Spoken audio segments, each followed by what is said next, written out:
I had a couple calls late last week and this week, and as often does, probably greater than 50, 60, 70% of the time, cancels come up. Cancels are, I talked to this recently, cancels are the biggest value suck in your healthcare business. It's also the biggest value suck of your client. So it's a lose-lose for sure.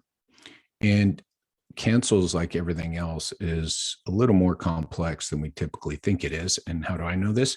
Because I spent 10, 12 years yelling at providers, yelling at front desk people individually to fix the cancels, right?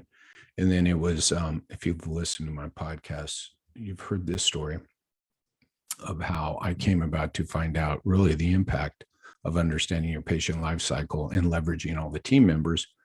By the way, between you and me, don't tell anybody. It was a fluke. I figured this out because I had done this to solve another problem. That problem got solved. And then we went on to look about 2 months later that our cancel rate was at an all-time low. And nothing had been changed except for one thing, which was the front-end conversation, the managing and setting expectations. So I went back and reflected on all that. And that's where this topic comes from today, is that there's lots and lots of conversations around fixing this cancel problem.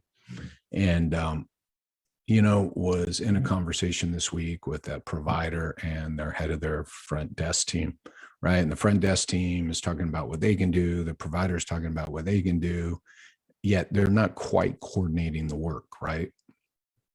And not quite getting the connection there. So I wanted to reconnect that part of our conversation, because this is something you can impact today in your business, in your practice. By the way, it doesn't matter what kind of business you're in either if you want to impact cancels. Number one here is understanding that it is a team effort. That's number one. So cancels, nobody owns cancels. When I work with clinics, no one owns cancels. It's a business metric. And when cancels go down, everybody is rewarded. And when cancels go up, everybody loses out on a reward, AKA bonus, incentive, whatever else, right? We want to call it. Again, it is a team effort. I'll tell you, when you start to map out the patient life cycle and you see the impact of the front desk, you see the impact of the billing team on creating this happy patient, you start to realize more business metrics than you ever imagined are team efforts.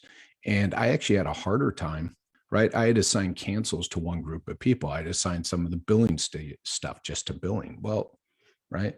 Getting people their cost is not just a billing thing, because billing is going to get the cost. How are the patients going to get it? And then are they going to get it thoroughly, right? So all this stuff, it really is a team effort. And again, that's where mapping out your patient life cycle comes in. The patient life cycle is the map, right? Is the Thomas guide for you old school folks out there, right? Where you can see the map. Here's where I am. Here's where I'm going. Here are all my options, right? Here are all the routes I can take, right? You must understand that before you take off and drive, Google Maps, whatever. Even Google Maps gives you choices, right? They do the little gray thing, no tolls, longer, shorter, right? Less traffic, more traffic, right?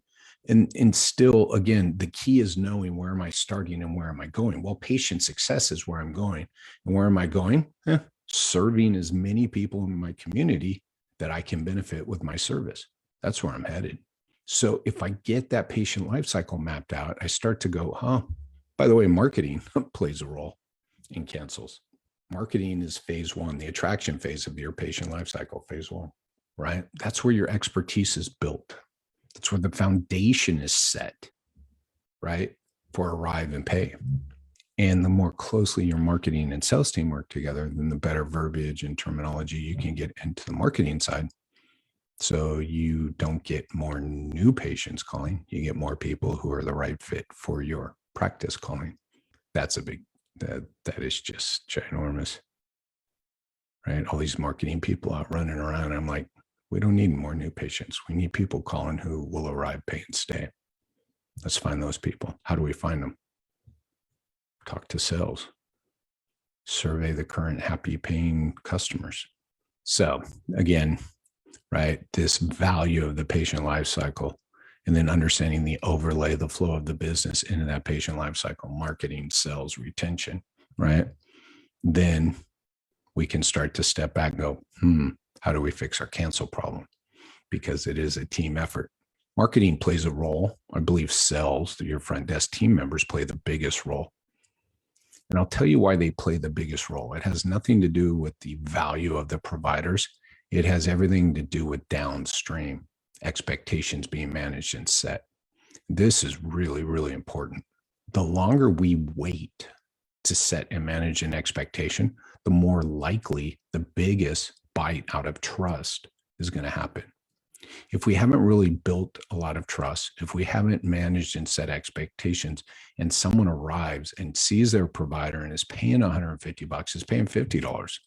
Jesus Christ, the copays these days, right? Doesn't matter how much you're paying, but they get done with that provider and expectations weren't set and managed, and they have that fear, doubt, and uncertainty, and it's going to be another $75, another $150. Then they drop off, they cancel, they no-show. So I talk about this all the time. We want to build as much trust as possible earlier upstream. And the place to build the most trust and the biggest leverage point is the first phone call, your front desk person. I call this, right, the trust bank, the trust credit.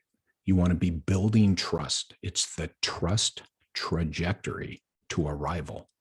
I want as much trust as we can possibly bank and stuff in a credit account before they arrive. Because if they have a lot of trust, that means expectations have been managed and set. That means fear, doubt, and uncertainty have been decreased. That means their likelihood of arrival has increased immensely. Own the process, not the result. That also means if they get in with their provider and there starts to creep in some fear, doubt, and uncertainty, it's coming from a point of high trust. So they're like, I get it, but I know I'm in the right place. I know this person can give me back. All right, I get it. Yeah. And they buy in, right? And then they arrive for the next visit. And then a little bit of that fear, doubt, and uncertainty starts to disappear. So trust disappears, fear, doubt, and uncertainty.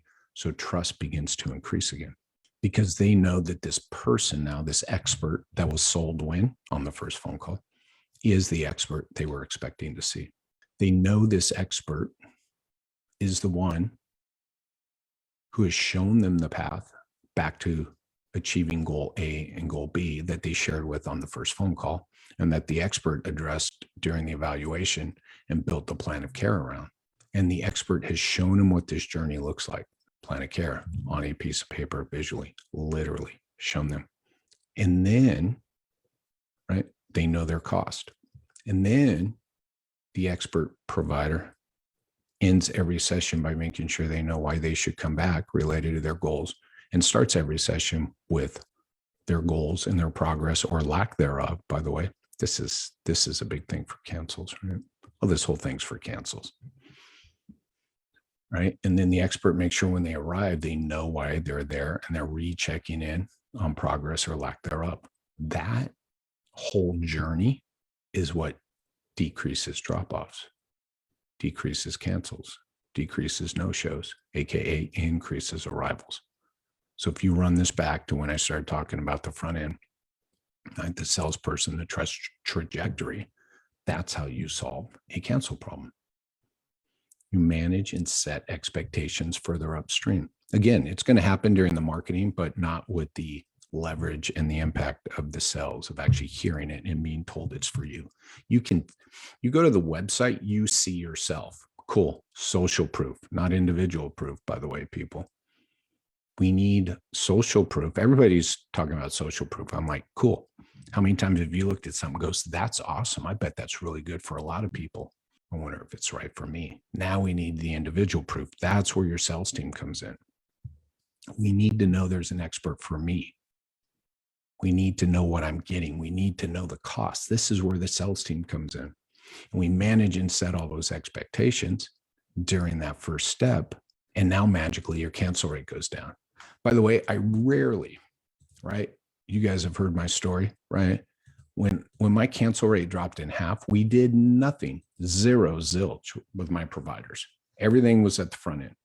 We better managed the expectations. right? So they knew what they would get when they arrived. They knew their expert's name. They knew everything, man.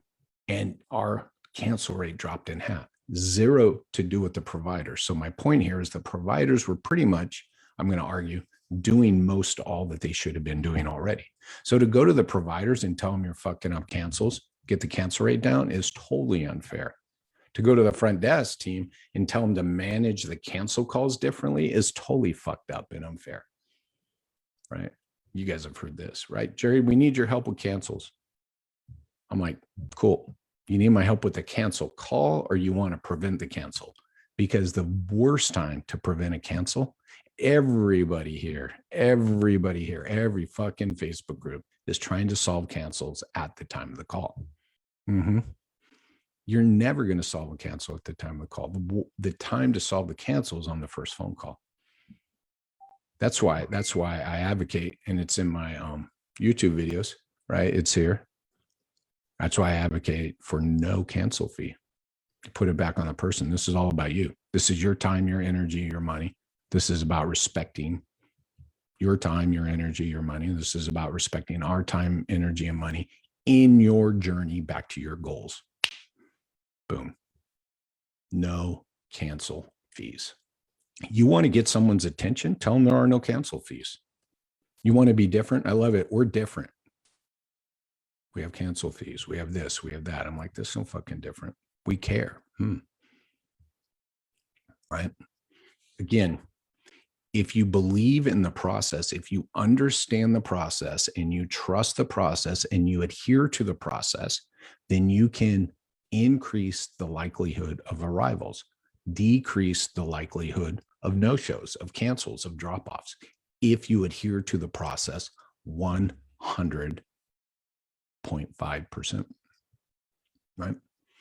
If you understand your marketing's connectedness to the sales, connectedness to the retention, right? Then you can build out this system to build trust, decrease fear, doubt, and uncertainty, right? Manage and set expectations and get your cancel rate to go down. That was a lot of things to get a cancel rate go down. Think about that. Ask people, what do you do about your cancel rate? Nobody's mentioning those like 5 to 8 things. What are you doing with your marketing to prevent cancels? What are you doing with your sales call to prevent cancels? What are you doing once they arrive to prevent cancels? What are you doing in the evaluation, right? And it's all around conversations and setting and managing expectations. Has nothing to do with penalties. I love everybody who wants to tell me their finance, their cancel policy of charging a full rate for a missed visit fixes their cancel rate. I'm like, fixes a lot of problems. Like, you don't have to worry about people calling the schedule. If you want people to respect you, we've got to respect them. It's so interesting, right? I went on this rant last week. Arrivals and cancels are on you. By the way, there is no such thing as zero cancels. 5% roughly, depending. I got a fucking peds clinic with a cancel rate below 10%. Because they get people to understand and respect their time, energy, and money. And by theirs, I mean theirs. The patient, the mom, the dad. They understand the complexity of it all. They offer people options. And if you cancel more than a couple times, you lose your slot. That's not a full, right? Or, excuse me. You lose your ability to keep the time in the days you want because they let people schedule out when they want, right? That's the other thing. If we care about you and we really want what's best for you, we're going to get you scheduled out now. But that's after the PT sells a plan of care and describes a plan of care. That's about you, not him in and on. Well, we'll see how it goes. And, if it's going well, we'll add some time on. So again, it's a team effort. If the front desk is building all this trust and managing and setting expectations around an expert, and then the expert says, well, kind of looks like we could do 2 days a week for 2 weeks, and then we'll see how it's going. It's like, no, right? Talk about the variability. Talk about, we're going to get you scheduled out. Things may change, plus or minus a couple visits, right? We're going to see the highs. We're going to see the lows. I'm going to show you when you're going to start feeling better. That's when you're going to want to cancel. And I'm going to tell you right now, don't, right? It's a conversation. It's managing and setting expectations about their journey with you, right? That started at the front desk. That started with the marketing going, this looks like it's for me. So right? A lot of stuff here to unpack, yet it's there. And remember, the way to fix your cancels is what I said. Look further upstream, look at the marketing, look at the sales conversation. Are you building trust, decreasing fear, doubt, and uncertainty, managing and setting expectations? Does that continue pre-arrival until they arrive? And then when they meet their provider during this eval time, are all those same things happening? Is the deliverable there of the expert who's building trust, decreasing fear, doubt, and uncertainty, and continues to manage and set expectations when they're mapping out the plan of care back to the patient, person, client's goals? And then at the beginning of visit 2, do they remind people why they are there, referencing their goals and how was their progress since last time? And then at the end of the visit, are they reminding them why they should return? That, my friends, will drop your cancel rate through the floor. That, my friends, will give you the ability to drop your cancel fees and tell people we truly are different. We have no cancel fees. All right. Go start to implement this from the beginning. Go further upstream. Go further upstream. If you're going to start in one place, you know my bias, start at the front desk with the phone call. The marketing you can morph and change, right? You need the feedback from your front desk sales team to put it into the marketing anyway. So start at the front desk sales team. Start collecting information. Start making sure they're setting and managing expectations. There's my 10-point checklist in my Facebook group. What's best for the patient is best for business, right? There's a call log. You should be logging all this. Why do people schedule? Why don't they? What are the lead sources? You can impact that cancel rate this week. Make it a team goal. Get your team together and say cancels is a team goal, right? Cool. Appreciate it. And good luck to you all this week. And if you have any questions, reach out, comment below, right? You guys have there is the 10-point checklist in the Facebook group, right? So cheers all and have a great week.